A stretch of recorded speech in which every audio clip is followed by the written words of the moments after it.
بسم الله الرحمن الرحيم نحمده ونصلي على رسوله الكريم. I greet you with Assalamu alaikum wa rahmatullahi wa barakatuh on this the 21st day of the month of Rajab, and we make the dua Allahumma barik lana fi Rajabin wa Shaban wa barikna Ramadan. Our topic is a very, very serious one, but we will not be devoting more than a very brief time towards it. It is actually introducing the topic. Well, if nuclear war takes place, who will be blamed for it? That's the topic. And I am not the only one by any means. There are huge numbers of scholars and analysts around the world who are already of the same view as I am, that nuclear war seems to be now inevitable. And the catalyst for that nuclear war will be the incapacity of the West to be able to defeat Russia in Ukraine. But I want to address the subject of a post-nuclear war world and the immense amount of devastation which will take place. Only a remnant of mankind will survive that war. The president of Russia has famously declared, and you know, when he speaks, you better listen. He doesn't play around with words, not the president of Russia. He says, we can destroy the whole of the United States of America in half an hour. And so we expect, therefore, that nuclear war would be a war to the finish. That each side will use the maximum amount of nuclear weapons that they can use. And hence it is not far-fetched for us to conclude that there will be immense devastation around the world, particularly in Russia, China, and in the Western world, and wherever there are American bases, like the biggest one of all in Kosovo. Whatever remains of the world after that nuclear war will be one in which whoever survives that war would ask, who is to blame for this? And whoever is able to get mankind, the majority of mankind, to agree upon who is to blame for that war, that country, those people, are going to be targeted by mankind. It is not in Islamic eschatology at all that all of mankind will perish. There will be no more life on earth after that nuclear war. Because our Prophet, Allah's blessing be upon him, and praise be to Allah, that as a consequence of Islamic eschatology, there is a growing recognition of the fact that when Prophet Muhammad, Allah's blessings be upon him, speaks, you better listen. There's a growing recognition of that in the world today, despite so many years and so many centuries of propaganda and lies against him. He said that either 7 years or 7 months, but we prefer the 7 years hadith, after the Great War, that a Muslim army will conquer Constantinople. I wonder why the scholars of Islam are not paying attention to this prophecy. Why are they not speaking on this prophecy? Perhaps our viewing audience, including my critics, and I have no shortage of critics at all. And some of my critics, of course, make all kinds of nasty statements, but not all of them are like that. Not all of them are like that at all. So even my critics, as well as the rest, should be asking the scholars of Islam, of course respectfully so, not badgering them, why are you not speaking about this prophecy? that after the Great War, within a few years, a Muslim army will conquer Constantinople. And he praised the army, and he praised the commander. He said, لَتَفْتَحَنَّ الْقُسْطَنْطِنِيَّةَ وَلَنِعْمَ الْأَمِيرُ آمِرُهَا وَلَنِعْمَ الْجَيْشُ ذَلِكَ الْجَيْشُ. He praised the army and he praised the commander. So we know there is life after the Great War. But the question is, in that post-nuclear war world, when there will be no internet after the nuclear war, who is going to be blamed for that Great War and that devastation of mankind? Well, when 9/11 took place, we asked, who has benefited? Who has benefited the most from 9/11? That's the good place to start in determining who is responsible for 9/11. When the underwater pipeline was blown up, delivering oil from Russia to Germany, a good place to start in determining who was responsible for blowing up that pipeline is who benefited the most from it.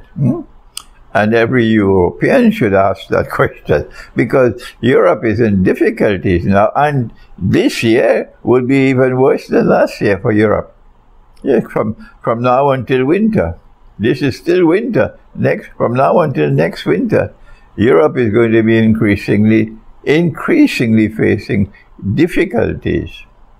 So every European should be asking, who is responsible for that? So similarly, if the Great War takes place, or when the Great War takes place, a good place for mankind to start to determine who is responsible for that Great War is who will benefit the most. Now, I offer an Islamic eschatology. And in my eschatology, my eschatological view, we have a figure called the false Messiah. They also have it in Christian eschatology. And our Prophet, Allah's blessing be upon him, described him as Al-Masih al-Dajjal. Al-Masih al-Dajjal. He's not simply Dajjal or the false, the impersonator. He is more than that. He is the false Messiah. So Dajjal is linked with the subject of the Messiah. And in order for him to fulfill his mission of impersonation of the true Messiah, I hope this is not too complex for you, that you'll be able to think and understand. This is Islamic eschatology. And every Christian listening to this will be able to understand it. If Dajjal, the Antichrist, is to fulfill his mission of successfully impersonating the Messiah, then what is the mission of the Messiah? The mission of the Messiah, and I said to you in a previous video, it is my view that the promise of the Messiah, Jewish scholars should correct me if I'm wrong, the divine promise of the Messiah was given to the Israelite people only after the Israelite kingdom, the holy state of Israel, collapsed after the death of Solomon, Nabi Sulaiman alayhi salam, when they were in a state of despair and weeping. And so it was something which brought joy to their hearts, that a Messiah is coming, a divinely promised Messiah who will bring back the golden age, when holy Israel will be restored, and holy Israel will once again become the ruling state in the world. The religion, the one religion accepted by Allah, the one true religion is of course the religion of Ibrahim alayhi salam, Abraham. And the Quran orders Prophet Muhammad, Allah's blessing be upon him, you must follow the religion of Abraham. So only a schoolboy would say that Islam came to the world 1400 years ago with Prophet Muhammad. Only a schoolboy would say that. So this religion which came from Abraham, Nabi Ibrahim alayhi salam, as the same religion which came with Moses, Nabi Musa, and with Jesus, Nabi Isa, Allah's blessing be upon him. It's the same religion which came with Nabi Muhammad alayhi salatu wasalam, and it is called the religion of submission to the one God rather than submission to the government. And that is Islam. That is Islam. So Islam will rule the world from Jerusalem when the Messiah comes. Not that the followers of Prophet Muhammad alayhi salatu would rule the world from Jerusalem. A schoolboy will say that. No, no. It is the Messiah, Jesus, the Son of the Virgin Mary. It is He and the religion which He has brought, which is the same religion that we have. It is that religion which will rule the world from Jerusalem in a holy state of Israel. This is Islamic eschatology. The followers of Prophet Muhammad, we will have a holy state in Mecca, and it will be led by the Imam al-Mahdi. And there will be fraternity and collaboration between the two. The holy state in Jerusalem and the holy state in Mecca. But it is the Messiah who will rule the world from Jerusalem, from a holy state. So if the false Messiah is to impersonate the true Messiah, number one, he has to liberate the Holy Land for the Israelite people. He's done that already. Has he not? Number two, he has to bring the Israelite people back to the Holy Land, to reclaim it as their own. 2,000 years after Allah expelled them from the land. He's done that already, has he not? Number three, he has to restore a state of Israel in the Holy Land and get the Israelite people, today they're called Jews, to believe that this is holy Israel. He's done that already, has he not? Has he not?